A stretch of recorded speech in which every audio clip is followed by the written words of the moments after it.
السلام علیکم خواتین و حضرات، آج میں آپ کو جسم و جاں پر ہیبت طاری کرتی ایک خوفناک کہانی سناتا ہوں۔ وہ سردیوں کی ایک تاریک رات تھی، چاند کی 14 تاریخ اور ہر طرف دھند پھیلی تھی۔ سورج ڈوبے چند ہی گھنٹے گزرے تھے، یعنی کہ صبح ہونے میں ابھی بہت وقت پڑا تھا۔ سالار جو کچھ دیر پہلے ہی ٹرین میں سوار ہوا تھا، یہاں وہاں نظر دوڑا کر آس پاس کے ماحول کا جائزہ لے رہا تھا۔ سیٹ خاصی اچھی مل گئی تھی۔ وہ کچھ دیر سیٹ کی پشت پر ٹیک لگائے اطمینان سے پیر پھیلا کر بیٹھ گیا اور جمائیاں لینے لگا۔ آج تو وہ ایسا سویا تھا کہ آنکھ کھلنے کا نام ہی نہ لے رہی تھی۔ یہ تو اچھا ہوا کہ بڑی مشکل سے ہی صحیح، مگر ٹرین نکلنے سے پہلے وہ اسٹیشن پہنچ گیا تھا۔ ٹرین برق رفتاری سے اپنی منزل کی طرف بڑھ رہی تھی۔ کھڑکیوں سے باہر گہرا اندھیرا چھایا تھا اور باہر سے آنے والی یخ بستہ ہوا روح کو چیرتی محسوس ہو رہی تھی۔ سالار اپنی جگہ سے اٹھا اور کھڑکی کو بند کیا تو کچھ سکون ہوا۔ ٹرین اسٹیشن سے تقریباً 40 کلومیٹر دور نکل چکی تھی۔ کھانا سالار کھا کر نکلا تھا۔ اس نے اپنے بیگ سے چادر نکالی اور برتھ پر بڑی پھرتی سے بچھانے لگا، جبکہ سرحا نے اپنا بیگ رکھا اور بڑے آرام سے برتھ پر لیٹ کر اس نے اپنے بیگ پر سر رکھ دیا۔ لیٹتے ہی اس کی آنکھیں بوجھل ہونے لگی کہ اچانک اس کا کندھا کسی نے تھپتھپایا، جس پر اس نے اپنی آنکھیں کھول کر دیکھا۔ سامنے ٹی سی کھڑا تھا۔ ہاں بھائی، ٹکٹ دکھاؤ، وہ بولا، جس پر سالار نے فوراً اپنے بیگ سے ٹکٹ نکالا اور ٹی سی کی طرف بڑھا دیا۔ ٹی سی نے ٹکٹ بغور دیکھا۔ اوہو، آپ کی سیٹ یہاں نہیں، اس اگلے ڈبے میں ہے، جائیے۔ جس پر سالار نے اس کے ہاتھ سے ٹکٹ لے کر دیکھا تو واقعی ٹی سی کی بات ٹھیک ثابت ہوئی۔ وہ بددلی سے اٹھا اور اپنی چادر سمیٹی، پھر سامان اٹھانے کے بعد دوسرے ڈبے میں آ گیا اور اپنی برتھ کی اور بڑھا۔ پورے ڈبے میں ایک عجیب سی بو پھیلی تھی، جیسے کہ آس پاس کہیں سڑا ہوا گوشت رکھا ہو۔ خیر، سالار نے اس پر زیادہ دھیان نہ دیا اور اپنی برتھ کے پاس پہنچا تو وہاں پر پہلے ہی سے کوئی شخص لیٹا سو رہا تھا۔ سالار نے اس کو کندھے سے پکڑ کر ہلایا، جس پر وہ جاگ کر سالار کی طرف دیکھنے لگا۔ جناب، شاید آپ سے اپنی برتھ ڈھونڈنے میں غلطی ہوئی ہے، یہ میری برتھ ہے، اس نے اس شخص کو ٹکٹ دکھاتے ہوئے کہا، جس پر وہ شخص خاموشی سے اٹھ کھڑا ہوا اور سالار اپنا سامان وغیرہ رکھنے لگا۔ سالار کو محسوس ہوا جیسے وہ شخص وہیں اپنی جگہ ساکت سا کھڑا ہے۔ سالار نے پلٹ کر دیکھا تو اس شخص کا چہرہ دیکھ کر اس کی اوپر کی سانس اوپر اور نیچے کی نیچے رہ گئی۔ اس کی آنکھیں بالکل سفید تھیں اور منہ اس طرح کٹا ہوا تھا کہ پوری بتی سی دکھائی دے رہی تھی اور وہ بو اس کے منہ ہی سے اٹھ رہی تھی۔ قریب ہونے کی وجہ سے بدبو اتنی شدید تھی کہ سالار کے حواسوں پر جانے لگی تھی۔ وہ وہاں سے تیزی سے بھاگا اور دروازے میں آ کھڑا ہوا۔ اس کی حالت غیر ہو رہی تھی۔ پورا ڈبہ خالی تھا، بس ٹرین کے چلنے کی آواز کسی ہتھوڑی کی طرح اس کے سر پر بج رہی تھی۔ وہ ابھی خود کو سنبھال نہ پایا تھا کہ اس کے منہ پر جیسے کوئی فوارہ پھوٹ گیا۔ جب اس نے اپنے چہرے پر ہاتھ لگا کر دیکھا تو معلوم پڑا وہ خون تھا۔ سالار کا چہرہ اور کپڑے پوری طرح خون میں لت پت ہو گئے تھے۔ وہ چیخا مگر حلق سے آواز ہی نہ نکل پا رہی تھی۔ وہ پہلے والے ڈبے کی اور بھاگا تو جیسے وہ ڈبہ تو ختم ہونے کا نام ہی نہ لے رہا تھا۔ وہ جتنی دوڑ لگاتا پھر سے وہیں آ کر رک جاتا۔ وہ آج پہلی بار خوف کو اس حد تک محسوس کر رہا تھا۔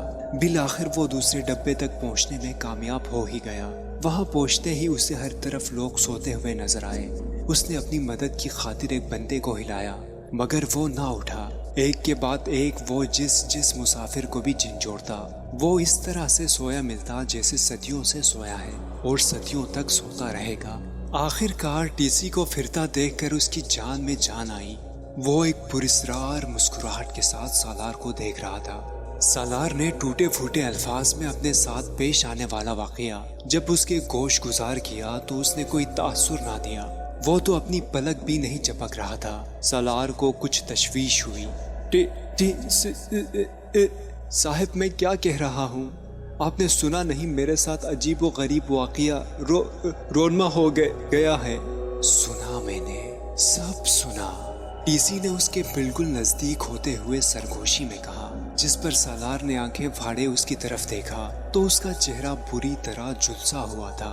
سالار ایک چیخ کے ساتھ اٹھ بیٹھا اور اس نے آس پاس نظر دوڑائی تو وہ اسی جگہ موجود تھا جہاں وہ ٹرین میں سوار ہونے کے بعد آ کر بیٹھا تھا۔ حواس بحال ہوئے تو معلوم پڑا کہ وہ ایک خواب تھا، مگر کچھ تھا جو وہ نہیں جانتا تھا۔ اس نے ایک گہری سانس لی جس کے ساتھ ہی ایک دھماکے کی آواز سنائی دی اور ٹرین بھی ایک شدید جھٹکے کے ساتھ رک گئی۔ شاید کوئی حادثہ ہو گیا تھا۔ سالار نے ادھر ادھر دیکھا تو اسے ایک بات نہایت عجیب لگی کہ اتنے زوردار دھماکے جیسے شور کے بعد بھی کوئی مسافر جاگا نہیں تھا۔ وہ سب کے سب بدستور سو رہے تھے۔ سالار اٹھا اور چلتے ہوئے ٹرین کے نیچے اتر آیا۔ ٹھنڈ تو وہ پہلے ہی محسوس کر رہا تھا، مگر نیچے قدم رکھتے ہی یخ بستہ ہوا کے جھونکوں نے اس کا استقبال کیا تھا۔ آس پاس دھند ہونے کی بدولت کچھ بھی واضح طور پر دکھائی نہیں دے رہا تھا، مگر سالار کو ایک بات سمجھنے میں دیر نہ لگی کہ پوری ٹرین میں سے نیچے اترنے والا بس ایک وہی تھا اور کوئی بھی نیچے نہ اترا تھا۔ یہ بات واقعی حیرت انگیز تھی۔ وہ یہ سب سوچ ہی رہا تھا کہ اسے دور سے کوئی دھیرے دھیرے چلتا ہوا آتا دکھائی دیا جو اسی کی طرف آ رہا تھا۔ قریب آنے پر معلوم پڑا اس نے کالی چادر سے خود کو ڈھانپ رکھا تھا اور سالار کے پاس پہنچتے ہی اس نے اپنے چہرے پر سے چادر ہٹا دی تو یہ وہی شخص تھا جو سالار کو برت پر ملا تھا۔ کیا ہوا؟ اس ویرانے میں اکیلے کیوں اتر آئے؟ آس پاس کچھ نہیں، جنگل ہی جنگل ہے، وہ عجیب سے لہجے میں بولا اور زور سے ہنسا۔ سالار کو اپنا وجود کانپتا محسوس ہوا۔ وہ بھاگا تو اسے لگا وہ آدمی بھی اس کے پیچھے ہی بھاگا ہے۔ سالار بڑی مشکل سے ٹرین میں سوار ہوا اور اپنی سیٹ پر آ کر بیٹھ گیا جو کہ کھڑکی کے پاس تھی۔ وہ سانس بحال کر ہی رہا تھا کہ اس کو کھڑکی سے کوئی گلا سڑا ہاتھ اندر آتا دکھا۔ اس نے ایک لمحے کی بھی دیر کیے بنا کانچ کی کھڑکی بند کی تو وہ ہاتھ کٹ کر اندر گر گیا، جس کے نتیجے میں سالار کے کپڑے خون آلود ہو چکے تھے۔ وہ فوراً اٹھا اور باتھ روم کی جانب بھاگا۔ ٹرین چل چکی تھی۔ سالار اپنے کپڑے دھونے لگا کہ اچانک اس کی نظر وہاں موجود کھڑکی پر پڑی جہاں کوئی ہاتھ پاگلوں کی طرح کھڑکی کو بجا رہا تھا۔ تیز رفتاری سے چلتی ہوئی ٹرین میں یہ ہاتھ کیسے ممکن بات تھی؟ سالار حواس باختہ ہو رہا تھا کہ اچانک کھڑکی پر ایک سفید چہرہ نمودار ہوا۔ سالار چلا کر باہر بھاگا۔ وہ جیسے ہی باہر نکلا سامنے وہی آدمی کھڑا تھا اور سالار کے منہ پر بہت زور سے چلایا۔ سالار نے بے ساختہ دروازہ واپس بند کیا اور سر پکڑے بیٹھ گیا۔ اتنے میں اچانک ہر طرف گہری خاموشی چھا گئی اور پھر لوگوں کی شور کی آوازیں آنے لگی۔ معلوم ہو رہا تھا ٹرین کسی اسٹیشن پر رکی ہے۔ سالار تیزی سے باہر نکلا اور پاگلوں کی طرح اپنا بیگ اٹھا کر بھاگا اور ٹرین سے اتر گیا۔ یہ ایک چھوٹا اسٹیشن تھا۔ سالار نے سکھ کا سانس لیا۔ ٹرین کچھ دیر رکنے کے بعد چل پڑی۔ سالار ٹرین کو تب تک جاتا دیکھتا رہا جب تک وہ اندھیرے میں نظروں سے اوجھل نہیں ہو گئی۔ یہ اس کی زندگی کا بدترین سفر تھا۔ دھیرے دھیرے کر کے اسٹیشن خالی ہوتا گیا اور پھر وہ وہاں اکیلا ہی رہ گیا۔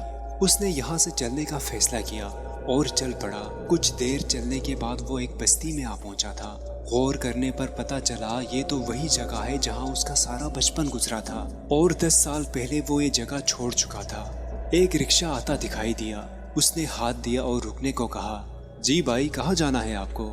رکشے والے نے کہا، مگر سالار کا چہرہ دیکھنے کے بعد وہ تیزی سے بولا، آپ یہاں کیوں آ گئے؟ یہاں سب آپ کی جان کے دشمن بنے ہیں۔